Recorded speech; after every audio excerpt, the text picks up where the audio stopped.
Today's discussion is entitled The New Dual Use of Space Technologies in Other Industries, such as insurance, climate change, transportation, and etc. Welcome, Ella, and thank you for accepting my invitation. Thank you, Meidad. It's a pleasure to be here, and thank you for inviting me. I'm actually very excited. Me too. That's great. So, Ella, my first and last questions are always the same, and I always like to start with the same icebreaker. So, could you reveal a personal aspect that hasn't been included in your LinkedIn profile, giving us a peek into a lesser known facts of your life? Well, I'm a proud mother of 3 young boys, Eli, Rom, and Yam, and they serve as my primary motivation behind many of my personal and professional decisions. They are my guiding stars in a lot of decisions that I make in my daily life and during my career path. And it's really important for me while I make my choices to think of what will make them proud. And that's definitely not something that you can see on my LinkedIn page. Being from a family of 3 brothers, I can totally relate to the fact that it is a challenge for a mom to be a mother of 3 boys. It's a handful. It's a handful, and many of the times it's also a reminder for myself of how I want to build my life, how I want to build their life, and what are the things that are meaningful to me. So these are things that are not necessarily, that I didn't necessarily think of before becoming a mother. So yeah, I can totally relate. Ella, while you unmistakably a champion of innovation, your extensive background encompasses roles in more conservative institutions like the IDF and Deloitte. Did you face challenges advocating for innovation with these organizations? Well, definitely, first of all. I don't think we have enough time to talk about all of these challenges.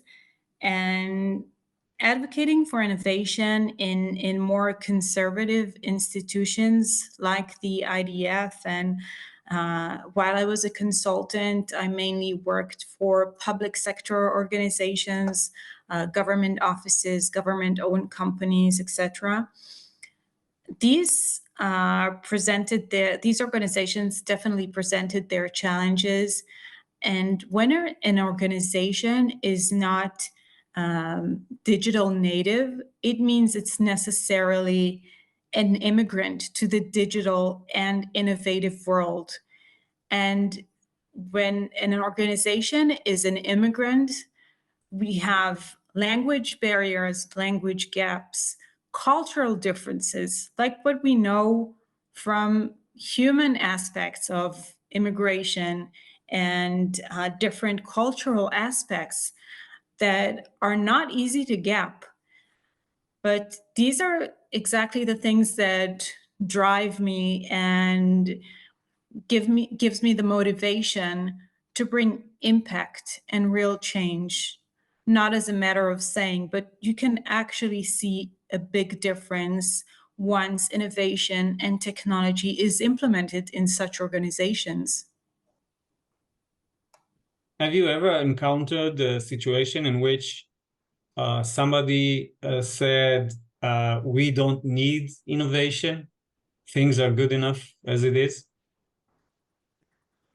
Wow, also so many, I don't think we have enough capacity to talk about all of them.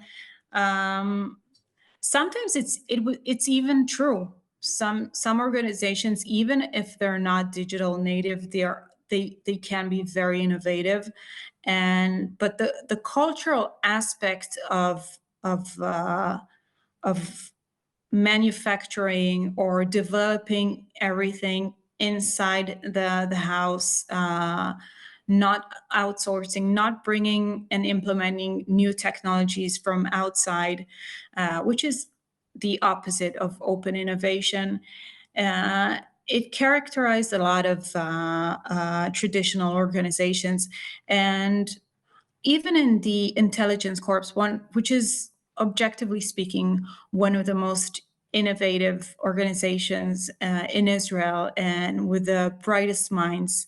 Yeah, so many times I came across people and leaders, brilliant leaders, who said, "We don't need that right now. We have our own breakthroughs." But the whole idea of open innovation is to bring breakthroughs from the outside, even though they might not be as good and as bright as what you have developed inside your organizations, within your team. So definitely, yes, it's something that we come across, and I think it's one of the biggest challenges of innovation leaders. You have to earn your trust in promoting your ideas. And innovation can be quite annoying to a lot of people within an organization. People have their work plans, their objectives, their daily tasks, and then you come with something that is on top of everything that they have to do. So you really need to create trustworthy partnerships with people that trust you, that understand that you want to really promote their agenda, and that it really aligns with their agenda, and that it's not contradicting to the agenda that they want to promote. I completely relate to what you're saying. Ella, could you disclose the primary motivations that prompt your decision to join Starburst Aerospace? Has your interest in space always been a consistent career trajectory? Well, actually, me joining Starburst Aerospace was in many ways a natural progression, given my background and experience in homeland security and defense technologies. The synergy between these realms and areas are in somewhat almost natural, and it in many ways it was like a seamless transition. But interestingly, I have to confess, I am definitely, and I'm not sure it's the right place to confess about that, but I'm not one of those people who had the childhood dream on space and on space exploration. And people often come up to me with this question and share with me that their passion to space was ever since they were young, ever since they were kids. And it's really fascinating to hear those stories. But for me, the journey to space was a discovery that happened only after I joined Starburst Aerospace. And the possibilities and the passion to space unfolded right as like from the very first day. And it happened in ways that I couldn't anticipate it, because I didn't realize before. And the mind-blowing realization of how much space is relevant to our daily life here on Earth, it was really a game changer for me. And once that door was open, it just keeps on opening wider every day, and with every new discovery that I make on space. And I'm really in this journey and daily journey while I'm doing my daily job, discovering new possibilities, new technologies, new synergies between space tech and our lives here on Earth. And I do believe that even though it wasn't a childhood dream, as I said, it's something that I have a lot of passion to discover today doing this role. Well, it might surprise you, but we share this because I never dreamt to be an astronaut or anything related to space myself. It was a career choice that I decided to take, and only after entering the space industry, it became a passion. So we share that, maybe it gives us an advantage. The fact that we chose this with our eyes open and fell in love with the space afterwards.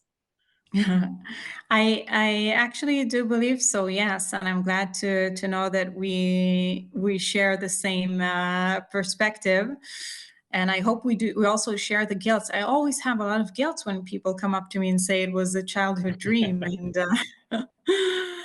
it's one of their biggest passions.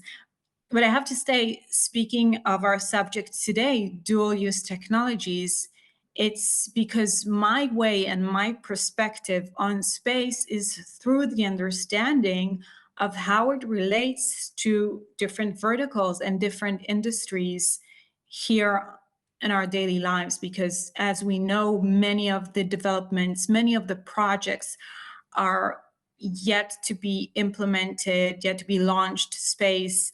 So in the near future, there'll be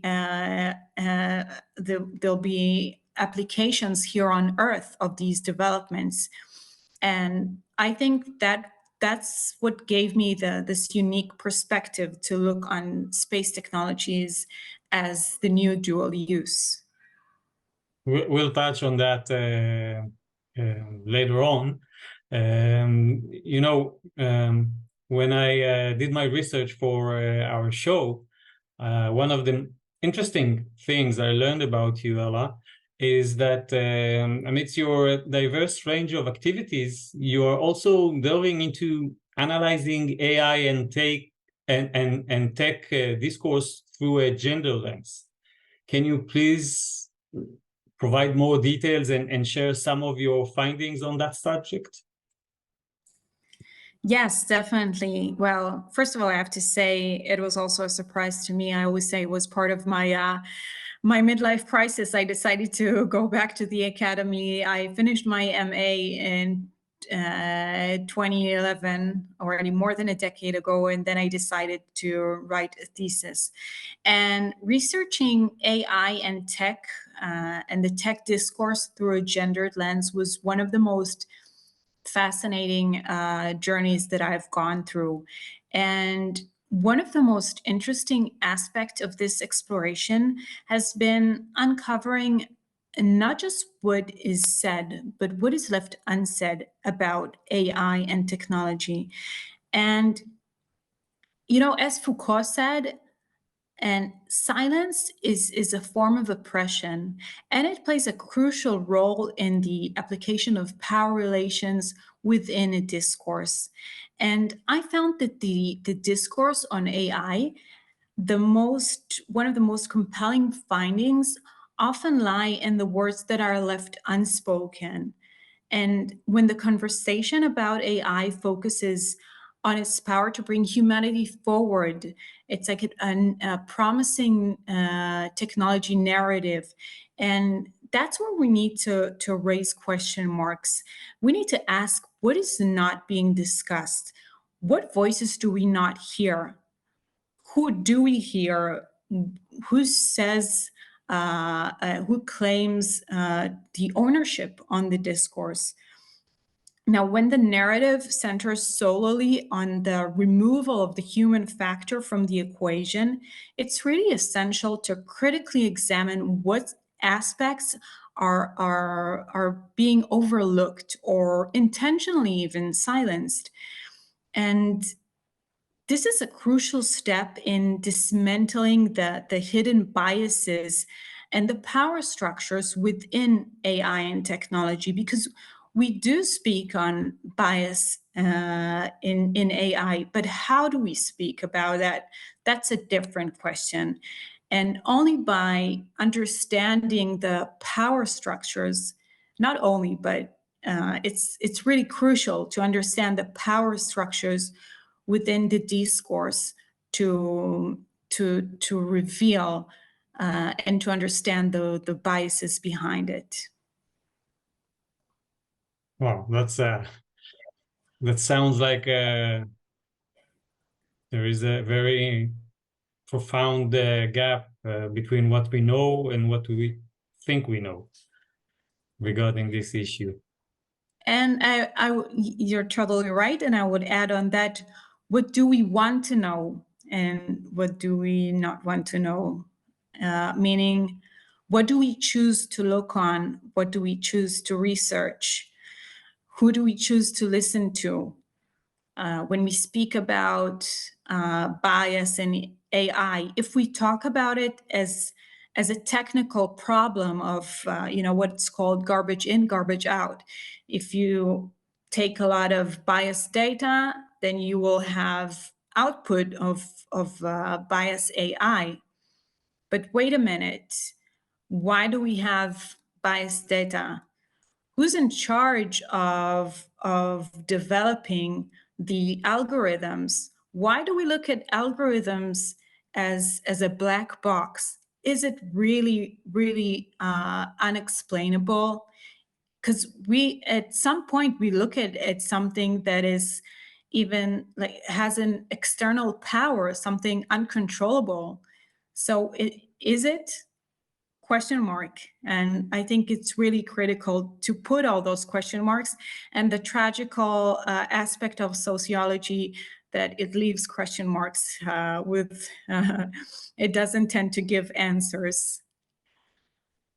Well, it's good. I will always prefer that my kids will come with questions instead answers. So question mark is a good place to start from. Speaking of which, I'll go to my next question, if I may. Could you provide some insights into the ASTRA accelerator? What does it entail? What attracts startups from around the globe to apply for an accelerator based in Tel Aviv? Sure. Well, first of all, Starburst Aerospace is a global powerhouse, and it has 8 branches worldwide, including Paris, LA, Seoul, Singapore. And each one of those branches is dedicated to advancing aerospace and defense innovation through specialized acceleration programs. Now, within this portfolio, ASTRA is a dynamic acceleration program, and it's built as a partnership with the prestigious IAI, Israeli Aerospace Industries. Now, this collaboration is more than just a partnership. It really unlocks doors that may have seemed out of reach for startups in the past. And in general, we know that one of the hardest things for startups to do is to put a foot in the door into corporates, let alone corporates that are from the aerospace industry. Now, transforming the space market from a distant dream into an accessible reality is a real game changer. And in addition, Starburst global presence from the one hand and IAI's industry leadership together, they created an ecosystem where innovation can actually flourish and transformative ideas can find the support that they need to thrive. Sorry, a lot of T and H there. And that's really meaningful in any entrepreneurship journey and for every startup, but especially in the space industry, where you have so many unmet needs and so many barriers and thresholds that are difficult to unlock. And in addition, Israel, you've mentioned people coming from all around the world to take part in this program. Israel has rightfully earned its reputation as a startup nation, Now, within this, we have Tel Aviv that stands out as a city that empowers every entrepreneur to believe in their dreams. It's kind of like the American dream, but the entrepreneurship dream in Israel, in Tel Aviv. So for startups in the ASTRA accelerator, they can gain access to industry experts, mentors, as you know, and investors that they make a big difference, a real game changer for early stage startups and early stage entrepreneurs.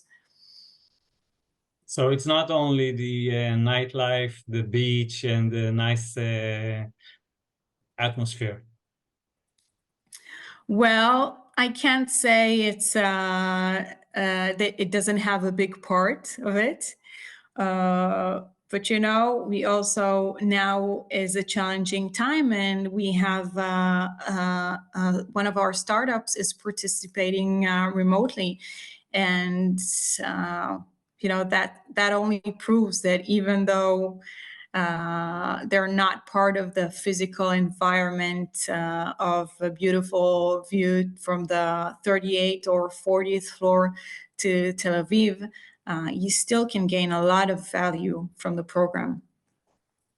You mentioned local experts, and I would like to ask you, from your perspective, do you feel that the local experts in Israel are eager to participate and be part of the innovation process that ASTRA leads? Well, definitely. That's the shorter answer. And the longer answer is that I think we have a lot of satisfaction from being a part of something that is bigger and knowing that our expertise helped to promote and really made a difference for a business, and especially for entrepreneurs, that their journey is a real roller coaster.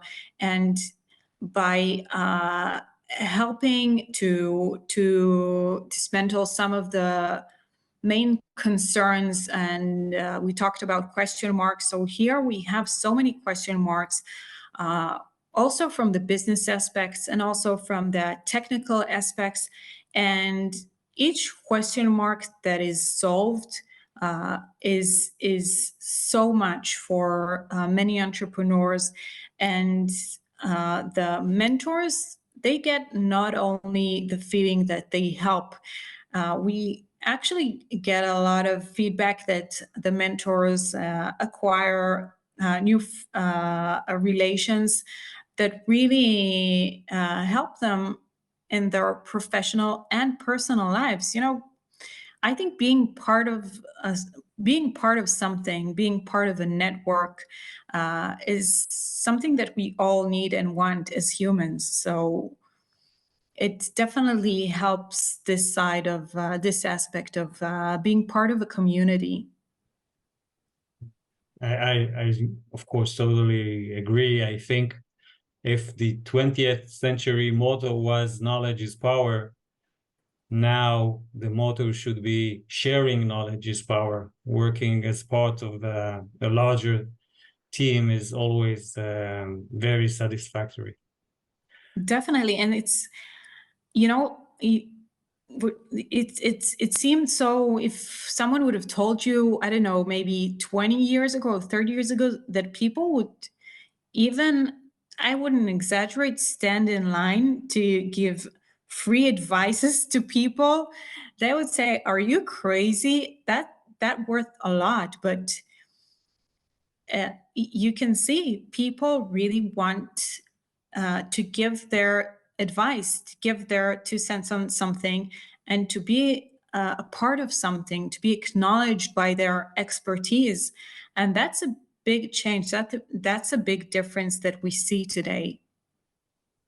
That's an amazing observation. Thank you for sharing that.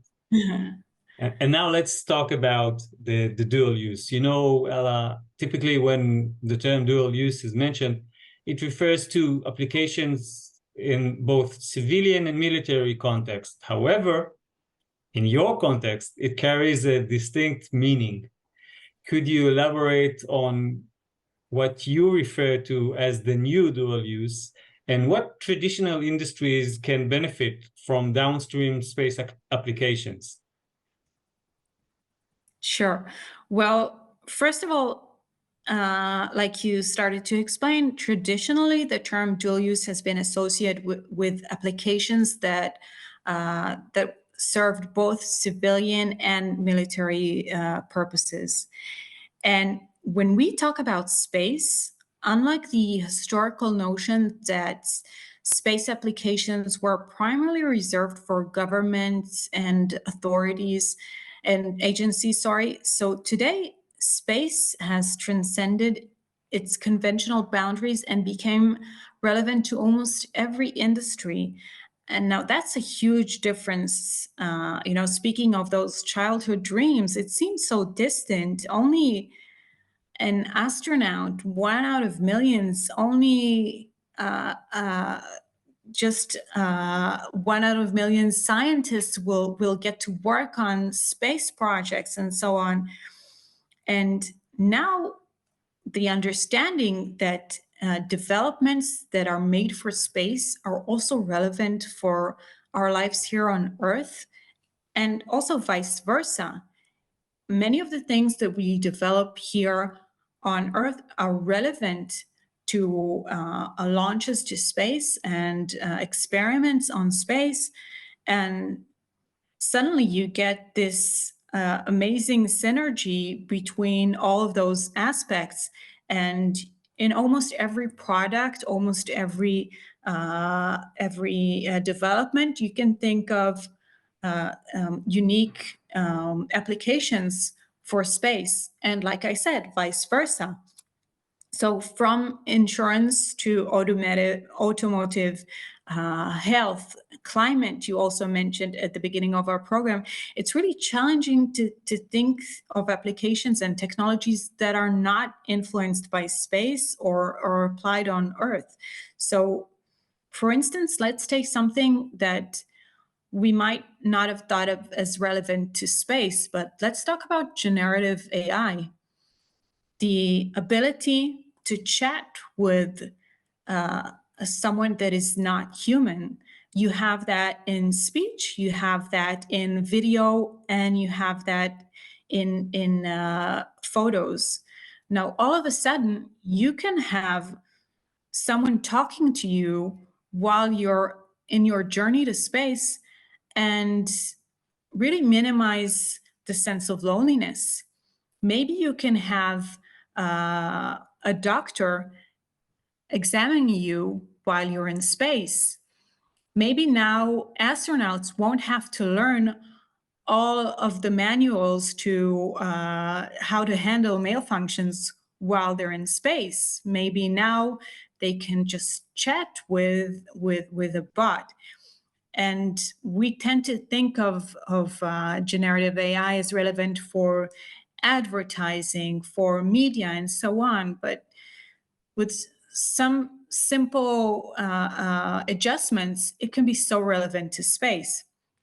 And you asked about downstream applications. So we have so many applications that are even, relevant to products that are so simple, and we've known them ever since in our daily lives, like the weather report, the daily weather report. Using satellite technologies, it can even be accessible to our mobile phone. So communications, data imaging, so many of these things change by the fact that, due to the fact that they are based on space technology. And many of the times, the public, the clients that use those interfaces, that use those products, we don't even have to care that it's based on space technology. If I'm a farmer and I want to know what is the situation of my crops that I and my fields that I nurtured. So I don't have to use only, I don't have to go out to the field every time. Perhaps I can use data images, and perhaps I can plan my irrigation system based on satellite technology. It doesn't make me a space expert, but the understanding that I can base my developments on space technologies is amazing. And the fact that it's accessible to a lot of applications today is a real game changer. So from your perspective, and since you had several cohorts of ASTRA, do you see more and more new space companies that are focusing on dual use? The new dual use?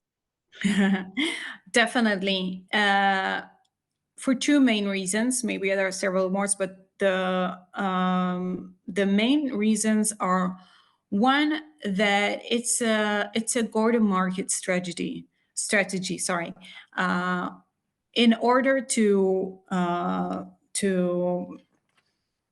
fund my project, and in space tech we know that the sales cycles are long. So, and until I'll see money out of this product, I really want to make sure that I'll have the ability to fund my to have financial stability.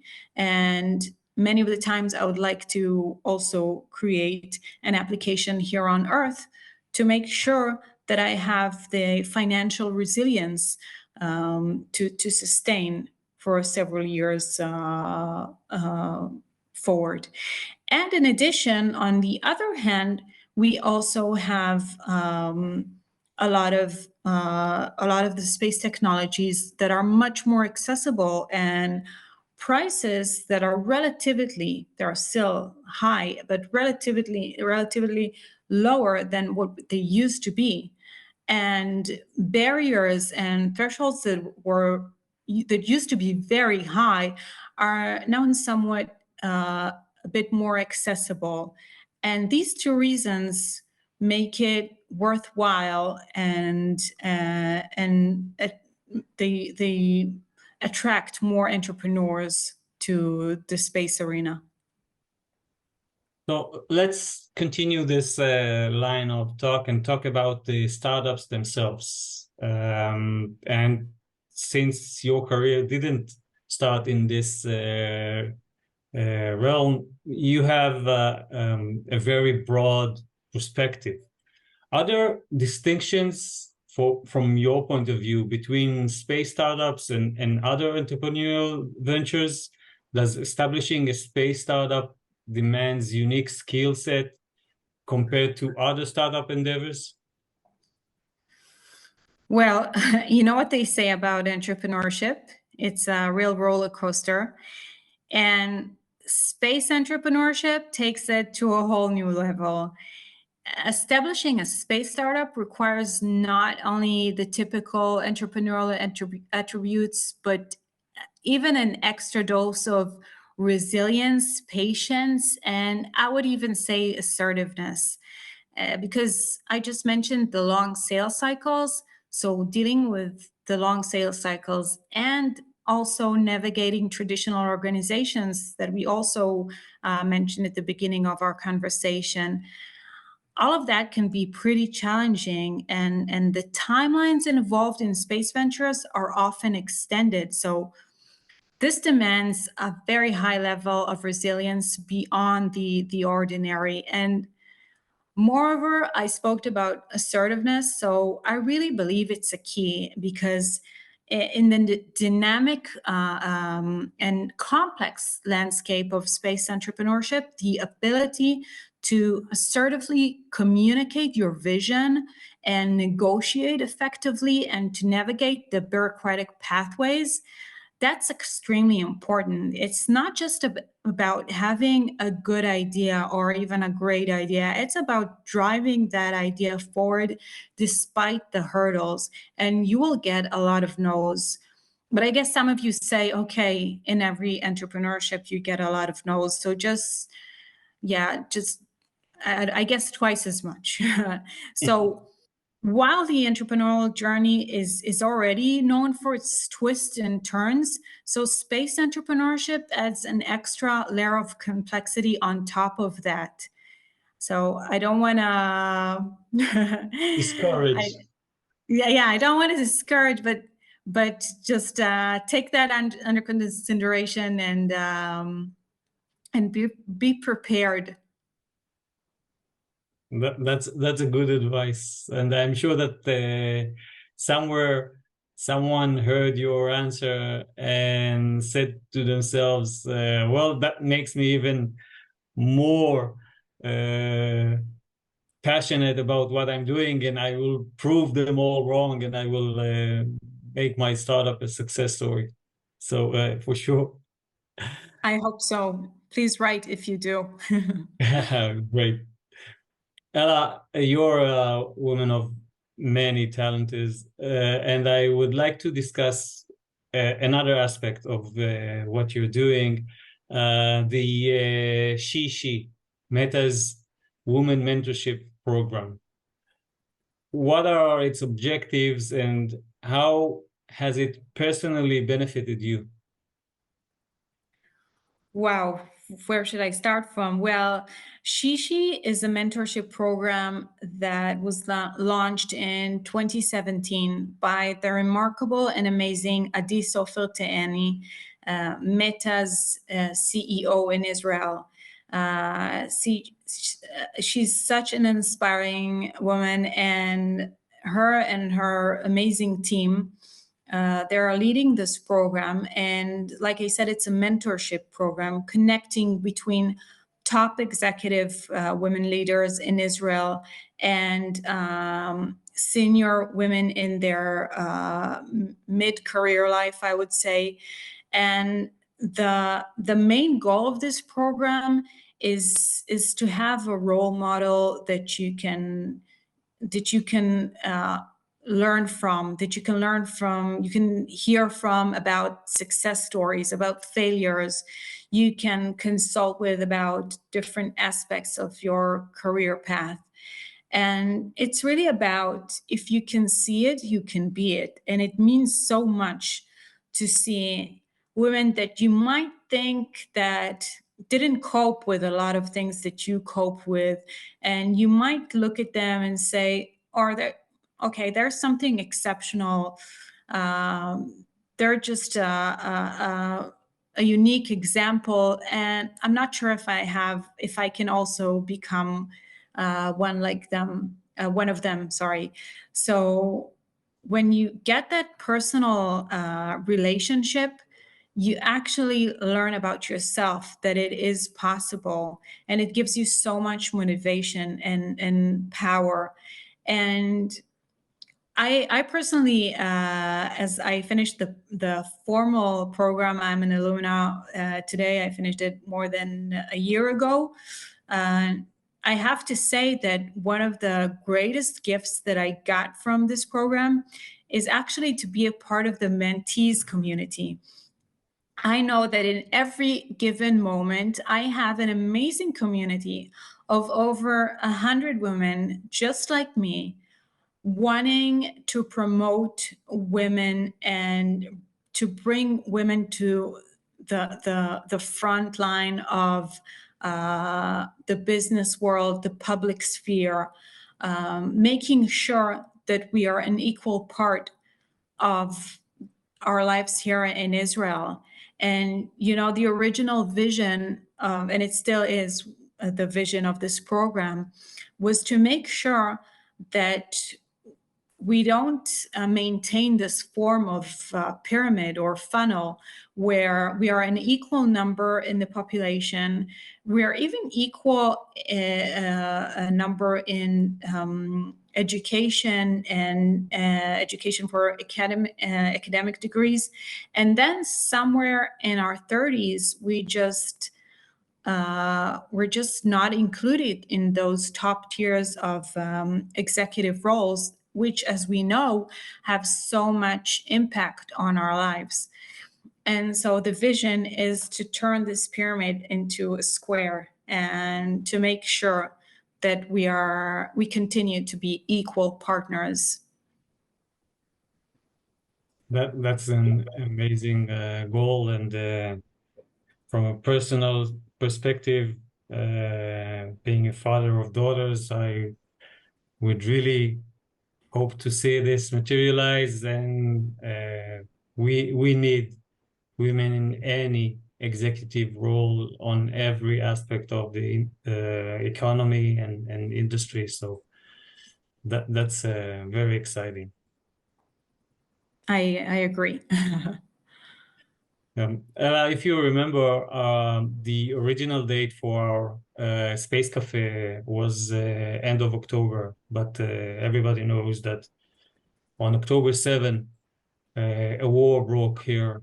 So let's delve a little bit into the war's implications from the standpoint of innovation and dual use. Have you observed any impact on the global innovation community? Yes. Well, yeah, life were totally different when we scheduled the initial date. Well, one of the most significant examples is we had Elon Musk here. He showed up in Israel several days ago, which we know deals in his daily life in space exploration and maintaining X, which is the former Twitter company. And I guess he has several things to do, and he chose to come and to see in his own eyes what had happened in the southern district of Israel, and to meet with families of people that were kidnapped on October 7th, and then to go and echo it around the world. And yesterday we had Sheryl Sandberg, former COO of Meta, speaking to the United Nations about the atrocities that occurred to women in Israel. And then you understand that, I guess some of us understood it even before, but you cannot divide and separate between the daily aspects of our lives and innovation and technology and technological progress. You cannot say that these are things that are not relevant to one another. And seeing top leaders and innovative leaders taking a stand really impacts and reflects on the innovation community. And I would also say that even you have concrete examples of companies that thought, how can they use their product to do good? And even, speaking of space technologies, how can I find missing people with space technologies? We had, unfortunately, so many missing people on October 7th, and we just try to work with anything we can to handle this situation. And there were so many efforts from the innovation community and the global innovation community that reached out to make sure that they're doing good. And I can quote one of the most influential tech companies around the world that said that they're occupied by making sure that they are not doing mistakes by being on the right side of history. And it's a hard task. It's really hard to do. Some of the things are very, very gentle, and you need a lot of courage and to be brave to handle those issues. But I would like to speak on a more personal note. You asked me about the innovation community. I'd like to mention a very esteemed member of the space community and the space ecosystem here in Israel. And Professor Meir Ariel, he's a valued colleague in the Israeli space ecosystem, and he tragically lost his son, Dan Ariel, during a celebration of life and peace at the Nova Festival at the South. Now, Professor Ariel, besides his many academic breakthroughs, is in charge of so many educational projects in different schools across Israel, including Sderot and Ofakim, working with Jewish students, with Muslim students, Arabs, and without deferring or discriminating any community, just working to promote space education, and even managed to launch satellites to space, working with young students.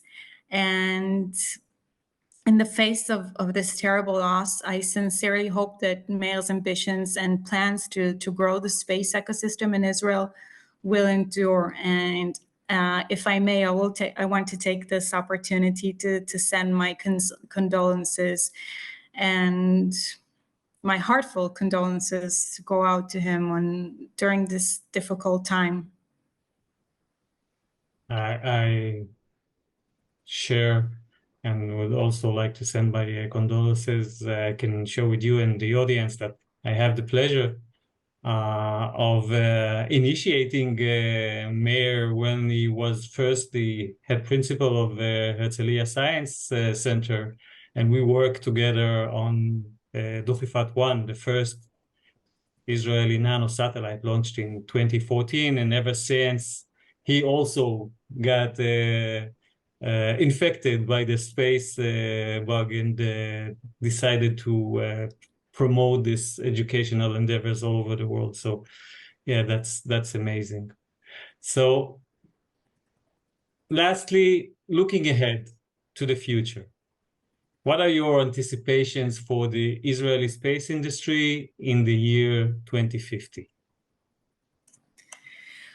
Wow. Okay. Well, first of all, continuing our previous conversation and your previous questions, I can't even imagine 1 year ahead without praying and waiting to see even one day forward, without knowing that all of the people that were kidnapped on October 7th will return home. And that's my biggest hope. And after that, I'm really, really, really optimistic that my vision is optimistic, that it's rooted in the belief that Israel will continue to be at the forefront of the space industry.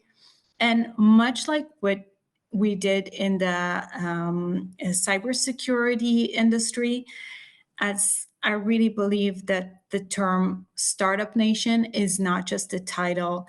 It's a mindset. It's the Israeli ethos that propels innovation and excellence. And as we move to 2050, I foresee Israel's space industry playing a pivotal role in pushing the boundaries of exploration and technological breakthroughs.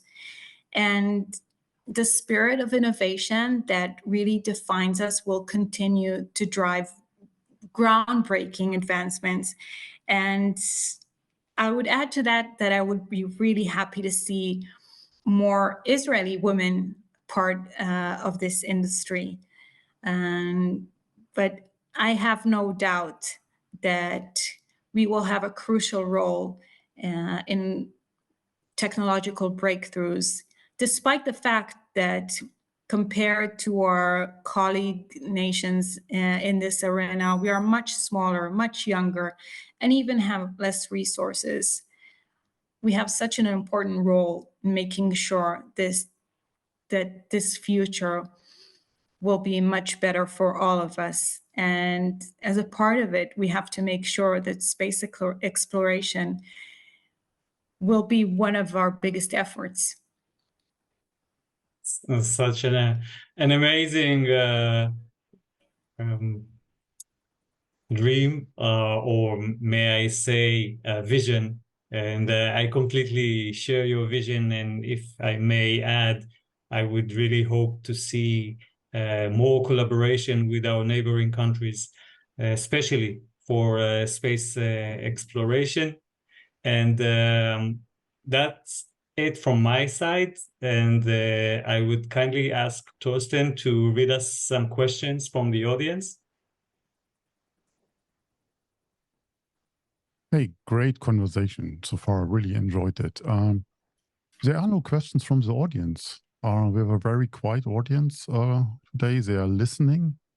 And yeah, I mean, if you guys in the audience have a last minute question, please raise your hand, or that we know that something will come. Otherwise, we can call it a day, and you can prepare dinner. I think it's almost dinner time. Not really, but almost. I mean, if you have kids, then it's dinner time.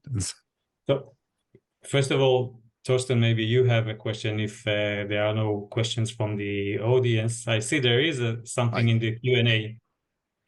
Ella, can US companies join from Jatin Baines? Again, can you repeat the question? Can US companies join Starburst? But I think that's an US startups. If you're well, first of all, startup. First of all, Starburst is a global company, and we're in connections with almost every company on the globe that is obviously interested in being in business relations with us. And it's a wide spectrum from startups to large-scale corporates. Mm-hmm. And referring to our acceleration programs, so yes, we have many programs that are most of them are not localized specifically. Even ASTRA, which is an Israeli program, and in partnership with the IAI, has, like we said, global startups participating. So I guess the question was, can a US company apply to ASTRA Israel? And the answer is, of course, yes. Yes, and you know what? On that note, we're launching our applications for the 5th cohort any day. So stay tuned and keep in touch. During the summary that we'll publish on SpaceWatch.Global, maybe I can share a link for the application, so our readers can directly press it and apply for cohort 5. That would be amazing. Great. Are you just looking for technology companies, or also, I mean, media companies, for instance, like would we a candidate, or are we falling through the roster? We're looking at, usually we have specific challenges that we're focusing on, but generally speaking, we're looking on space tech in ASTRA. We have different acceleration programs that are wider into aerospace and defense. Specifically in ASTRA is space tech plus enabling technologies such as energy tech, AI, and so on, which is, like I said, almost everything. Okay, so as long as there are some IP generated, potentially. Yes. Okay, Chris, who joined us late, so he didn't get the first conversation, asked when will be the next space conference in Israel, big or small? Any thoughts on that? I can take that. the Israel International Space Conference is usually on the last week of January, close to February 1st. I don't know if on 2024 it will be in person or a live event, or will it be a remote event? But I'll take an action item on that, Chris, and I will make sure to publish my results regarding when will be the next Israeli Space Conference. Absolutely. He also sends his thoughts and prayers over and condolences to the professor and the families affected by the attacks, and wishing all of you, and it's also something I second, a fine Hanukkah, upcoming one.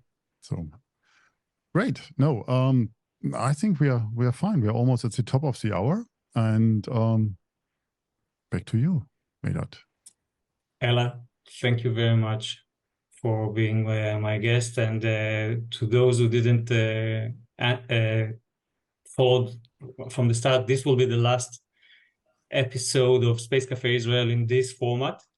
So Ella is the last guest, and such a pleasure it was from my perspective. I learned a lot, and I'm waiting to publish the summary of this call.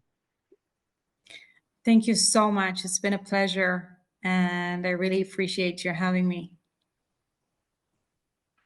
So then, thank you very much as well. And before we say goodbye, let me also say thank you.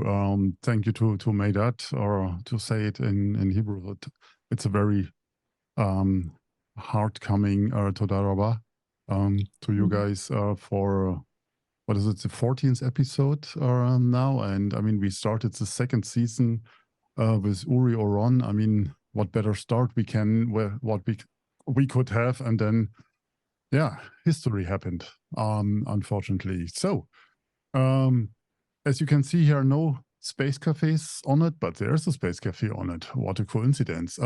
It's a Space Cafe live next week. We will test it really in person in Vienna, just the day before the World Space Forum, where our SpaceWatch.Global is invited to have a gathering in a Vienna coffee house. I mean, how cool is that, to have a Space Cafe and an original Vienna coffee house? So, and we will talk about space situational awareness and Space 2030 administrators, how do we call it? Administrators or nightmare, or operators hell, something like that. So let's see how far we can go with that. So this event is on Eventbrite, and as always, we would like to hear your feedback. So please check in with us on Twitter, on Facebook or LinkedIn. Your voice counts. It's very important for us to learn from you what you would like to see from us next. And also, please don't forget to sign up to our daily or bi-weekly newsletters. If you like to treat yourself with something special, become a Space Watcher today. Just saw that I have, of course, here on my table these cool Space Cafe mug. So we have more of those. Your support will help us as always. Thank you all very much for your interest today. Thank you, Ella, for this really inspiring chat and being our guest. Meidad, as always, a great pleasure, and it's great fun to listen to you. And thanks to the entire team that made this possible today. And with that, I hope you all will stay safe, stay healthy, and thanks for joining us. Or hope to see you whenever we will return with our Space Cafes. In the meantime, visit our website, follow us on social media, and yeah, keep the heads down. I would say, don't forget to become a Space Watcher. Merry Christmas, everyone. Happy Hanukkah, or whatever you want to celebrate in the festive season. Thank you very much.